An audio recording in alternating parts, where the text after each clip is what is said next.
Let's fact-check the information you provided about Jean-Claude Van Damme and the allegations of human trafficking and child sex exploitation in Romania. I'll break this down into the key claims, verify them against available information, and critically examine the narrative to ensure we're not just accepting the story at face value. Since this is a serious and controversial topic, I'll approach it with caution, cross-referencing multiple sources, and considering potential biases or gaps in the reporting. Claim 1. Hollywood star Jean-Claude Van Damme faces allegations of human trafficking and child sex exploitation. Verification. This claim is supported by multiple recent news reports. On April 2nd, 2025, several outlets, including Extra TV, AOL, and Crime Online, reported that Romanian authorities, specifically the Director for Investigating Organized Crime and Terrorism, DYSLEXIA, have filed a criminal complaint against Jean-Claude Van Damme. The allegations state that he knowingly engaged in sexual relations with women who were trafficked by a criminal group. Some sources, like Reforma and Post on X, escalate the claim to include child sex exploitation and underage girls, while others, such as Extra TV and AOL, do not explicitly mention minors, focusing instead on trafficked women. Analysis. The core allegation of human trafficking is consistently reported across credible sources, with DYSLEXIA's involvement lending official weight to the investigation. However, the specific claim of child sex exploitation involving underage girls is less consistently supported. Outlets like Reforma and several ex-posts mention underage girls, but primary sources like Extra TV, AOL, and Greek Reporter focus on Romanian women without specifying their ages. Greek Reporter does mention a broader trafficking network involving minors, but it's unclear if the women directly linked to Van Damme were underage. This discrepancy suggests that the child sex exploitation aspect may be an assumption or exaggeration in some reports, possibly fueled by the broader context of the trafficking network's activities. Conclusion. The claim that Van Damme faces allegations of human trafficking is true, as confirmed by DYSLEXIA's criminal complaint. The child sex exploitation aspect is less certain. While the trafficking network is accused of exploiting minors, there's no definitive evidence in the reports that the women Van Damme allegedly engaged were underage. This part of the claim should be treated as inconclusive until further evidence emerges. Claim 2.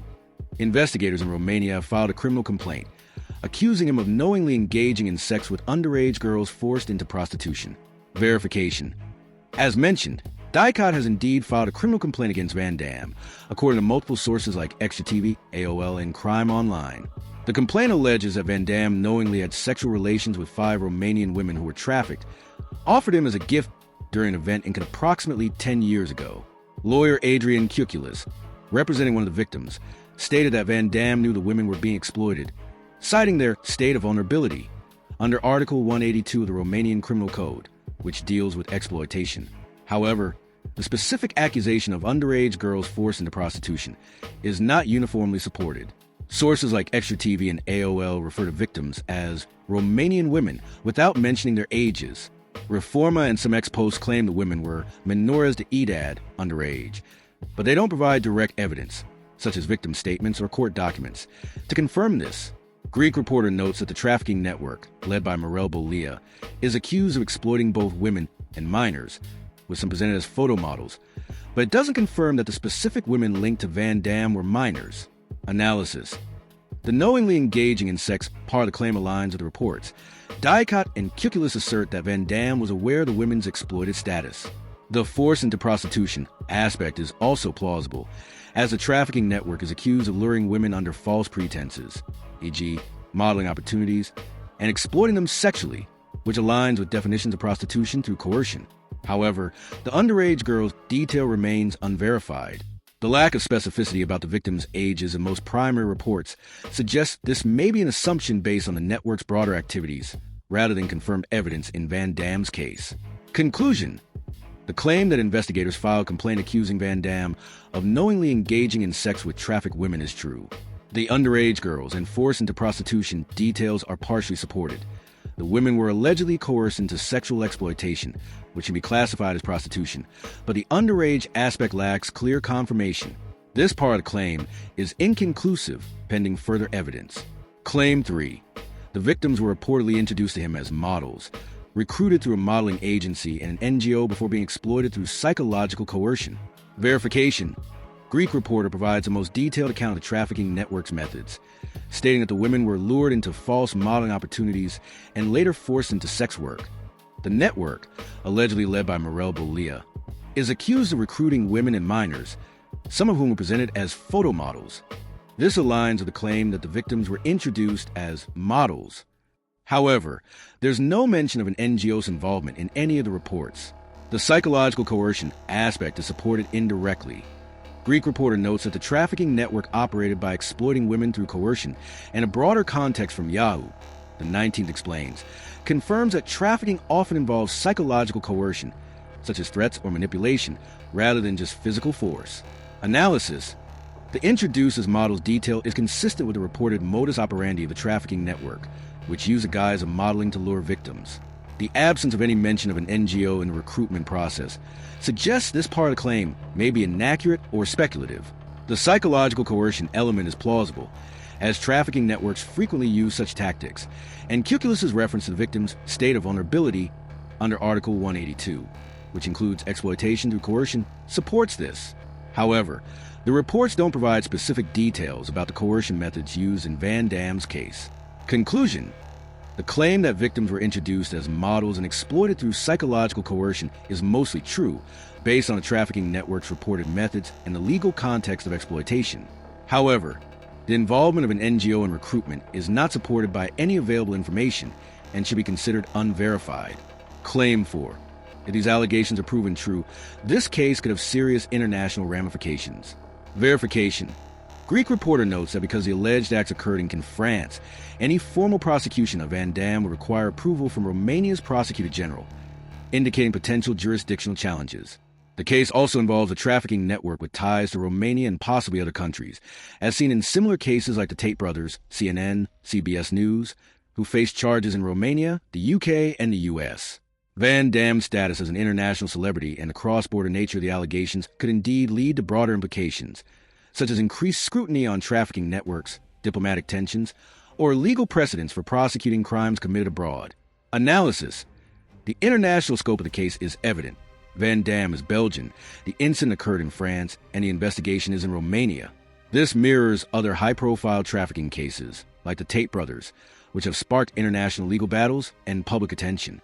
If proven true, the case could pressure authorities to crack down on trafficking networks, especially those targeting vulnerable women under the guise of modeling.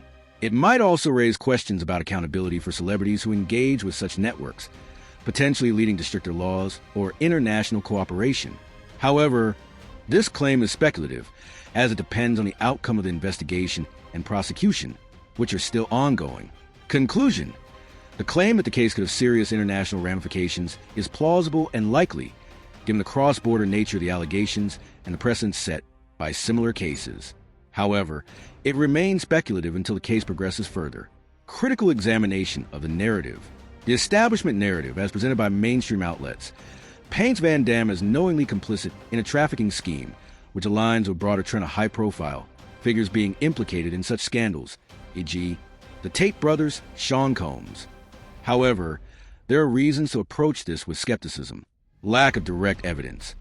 The reports rely heavily on Dicot's complaint and statements from lawyer Adrian Cuculus, but no concrete evidence, e.g., victim testimonies documents, has been made public.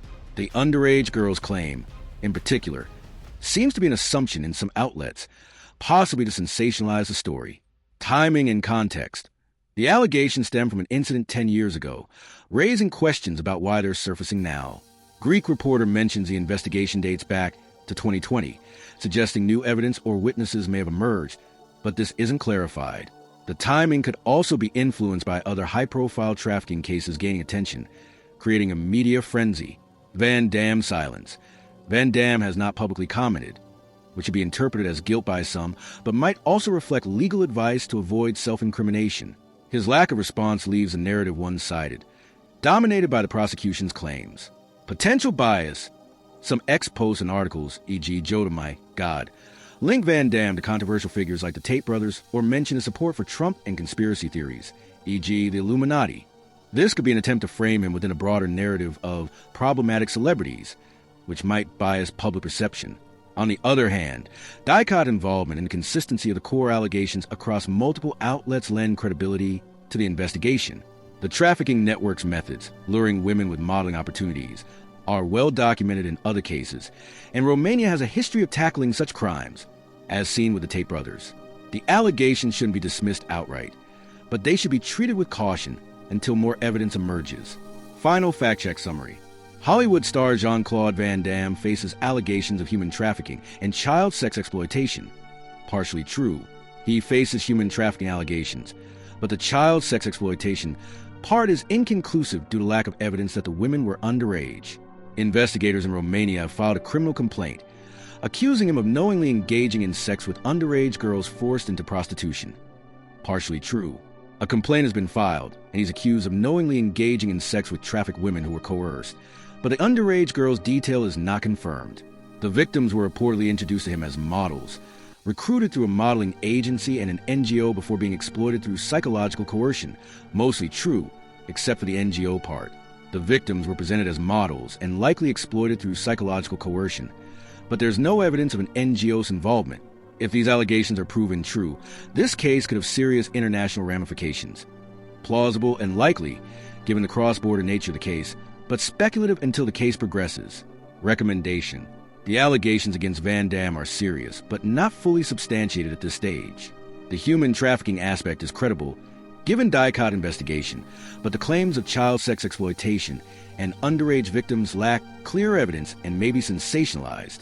I'd recommend monitoring this case for updates, particularly for court documents, victim statements, or Van Damme's response, to get a clearer picture. For now, approach the underage girl's narrative with skepticism, as it may reflect media exaggeration rather than fact.